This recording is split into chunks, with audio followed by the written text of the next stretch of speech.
யோவான் 14:1 வாசிப்போம். John 14:1. உங்க இருதயம் கலங்காதிருப்பதாக. ஏன் கலங்க வேண்டாம் சொல்றாரு பாருங்க. 14:1 வாசிங்க. உங்கள் இருதயம் கலங்காதிருப்பதாக தேவனிடத்தில் விசுவாசமாயிருங்கள், என்னிடத்திலும் விசுவாசமாயிருங்கள். ஆண்டவரிடத்துல விசுவாசமா இருங்க. நீங்க கலங்க வேண்டாம். சொல்லுங்க, கைய மேல தூக்கி, ஆத்துமாவே கலங்காத, கர்த்தரிடத்தில் விசுவாசமாயிரு. ஆமென், அல்லேலூயா. கலங்க வேண்டாம், பயப்படாதிருங்க, துக்கமடைய வேண்டாம், கலக்கத்தோடு இருக்க வேண்டாம். கர்த்தர் நம் சார்பில் நிற்கிறார். அவர் நமக்கு சமீபமா இருக்கிறார், நம்மோடு கூட இருக்கிறார், நமக்குள் வாசம் பண்ணுகிறார். அவருக்கு அறியாததும் எட்டாததுமான பெரிய காரியங்களை நமக்கு அறிவிப்பா. ஒரு நாளும் அவர் நம்மை கைவிடவே மாட்டார். ஆமென் சொல்லுங்க. ஆமென், அல்லேலூயா. மத்தேயு 11:28 வாசிக்க கேட்போம். Matthew 11:28. மத்தேயு 11:28. வருத்தப்பட்டு பாரம் சுமக்கிறவர்களே, நீங்கள் எல்லாரும் என்னிடத்தில் வாருங்கள், என்கிட்ட வாருங்கள், நான் உங்களுக்கு இளைப்பாறுதல்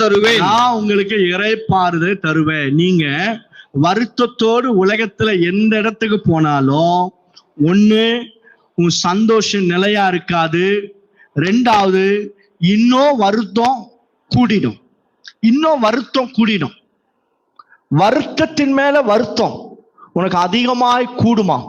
ஆனா ஏசப்பா கிட்ட வரும்போது அவர் நமக்கு இளைப்பாறுதலை கொண்டு வருவார், இளைப்பாறுதலை கொடுப்பார்.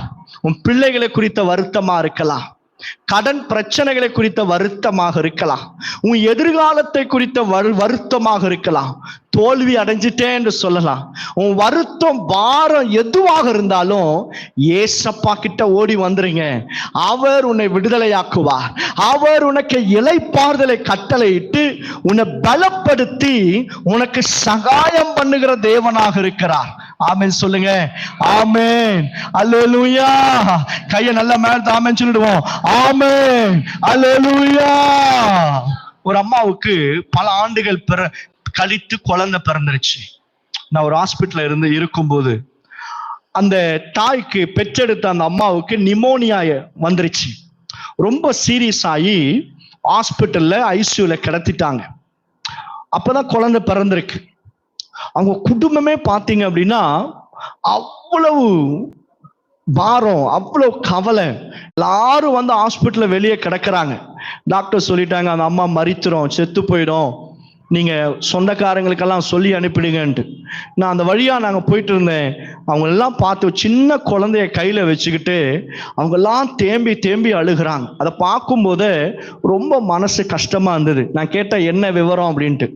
அந்த அம்மாவுடைய ஹாஸ்பிட்டல் ஐசியூல இருக்கிற அட்மிஷன் போட்டிருக்க அந்த அம்மாவுடைய சித்தி எழும்பி சொன்னாங்க, சார் இதுதான் சார் விவரம், இந்த அம்மாவுக்கு நிமோனியா வந்துருச்சு, குழந்தை இல்லாம இத்தனை ஆண்டுகள் கழித்து ஒரு குழந்தை பிறந்திருக்கு, இப்போ டாக்டர் சொல்றாங்க அந்த அம்மா செத்துரும் என்று சொல்லி நாங்க எல்லாரும் பாரத்தோடு ஜெபம் பண்ணிட்டு அந்த உள்ள அந்த டியூட்டி நர்சஸ் எல்லாம் இருந்தாங்க.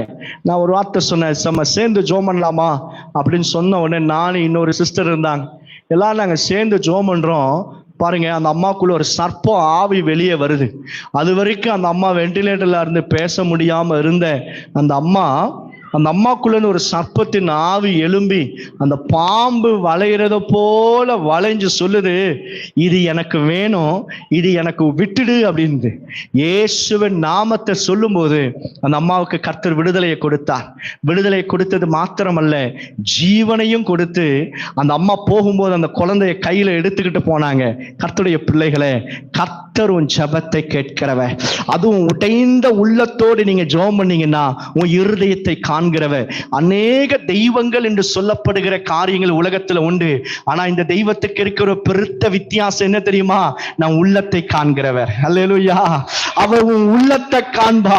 நீ எந்த நிலைமையில வந்திருந்தாலும் சரி, எந்த பிரச்சனையோடு வந்திருந்தாலும் சரி, உன் ஜீவனுள்ள தேவனாகிய கர்த்தர் உன் உள்ளத்தை கண்டு உனக்கு பதில் கொடுக்கிறவர். கையை மேல வச்சு ஸ்தோத்திரம் பண்ணுவோம். அல்லேலூயா.